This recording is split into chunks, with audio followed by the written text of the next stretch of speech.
Pagi hari ini Presiden Joko Widodo memberikan pengarahan kepada para gubernur di seluruh Indonesia terkait penanganan pandemi COVID-19 dan pemulihan ekonomi nasional di Istana Bogor, Jawa Barat. Akan kita simak paparan Presiden. Bagi kita semuanya, Om Swastiastu, Namo Buddhaya, salam kebajikan. Yang saya hormati para Menteri Kabinet Indonesia Maju, yang saya hormati Bapak Ibu, para gubernur dari 34 provinsi yang hadir secara virtual pada pagi hari ini. Ratas hari ini secara khusus saya kembali mengundang Bapak Ibu para gubernur untuk menyamakan frekuensi agar gerak kita mulai dari pemerintah pusat, para menteri, para gubernur, dan tentu saja para bupati dan wali kota, bahkan sampai kepala desa, betul-betul sebuah langkah yang cepat, pergerakan yang semakin efektif, itu yang kita harapkan. Yang pertama, saya ingin dan ingatkan agar para gubernur melihat data dan angka-angka pergerakan kasus COVID di wilayah masing-masing. Hati-hati, saat ini berbagai negara kembali terjadi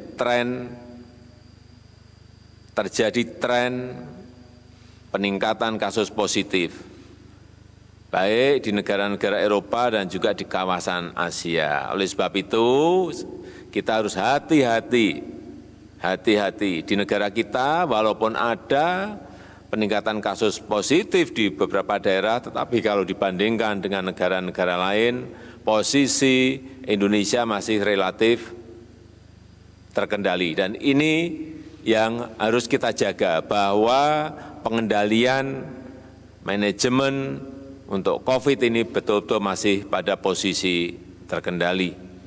Data yang saya terima 31 Agustus kemarin, jumlah kasus positif di negara kita 175.000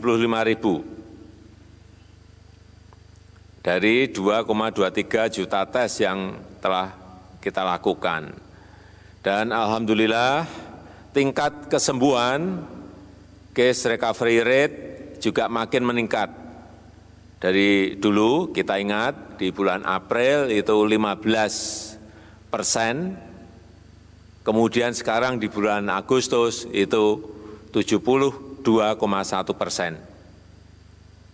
Dia ada pergerakan yang lebih baik, lebih tinggi dibandingkan dengan rata-rata dunia yang 69%.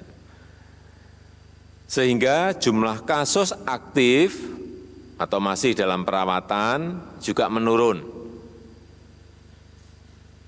Dari 77% di April, 77% di bulan April menjadi sebesar 23,69 di bulan Agustus. Ini lebih baik dari rata-rata dunia, yaitu sebesar 27%. Tetapi untuk kasus meninggal, ini hati-hati, untuk case fatality rate di Indonesia meskipun mengalami penurunan dari 7,83 di bulan April menjadi 4,2 di bulan ini, kita masih punya PR besar untuk menurunkan lagi karena angka fatality rate di negara kita masih lebih tinggi dibandingkan dengan fatality rate global yang berada di angka 3,36%. Ini pekerjaan besar kita. Sekali lagi, kita harus waspadai betul sehingga kita tidak kehilangan kendali dalam penanganan penyebaran COVID. Coba tadi ada. Nah, ini posisi kasus aktif kita, kemudian tingkat kematian kita, Yang dulu untuk kasus aktif di bulan April 77% menjadi 23,7%. Kemudian tingkat kematian dari 7,8 di bulan April menjadi 4,2% di bulan April. Kemudian juga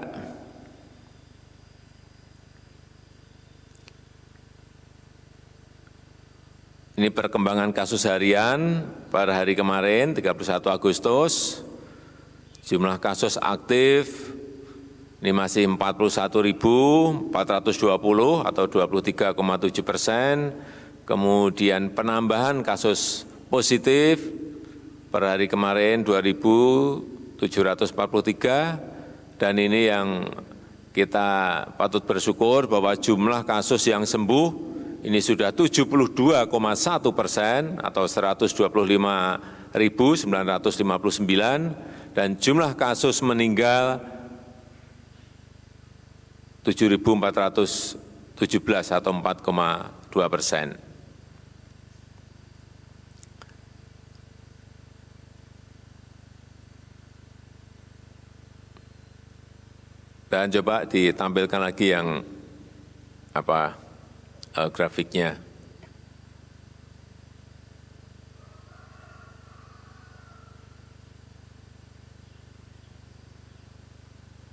Kalau kita lihat perkembangan yang ada, ini untuk kasus positif tingkat nasional,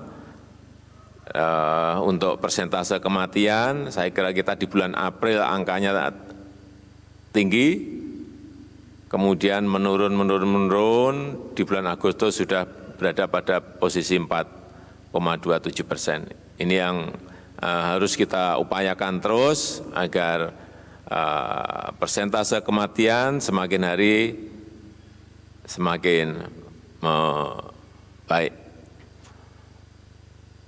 Kemudian juga persentase kesembuhan, coba kalau kita lihat di bulan Maret itu masih sangat rendah sekali, tetapi di bulan Agustus kesembuhan kita sudah mencapai 72,17%. Ini yang patut kita syukuri.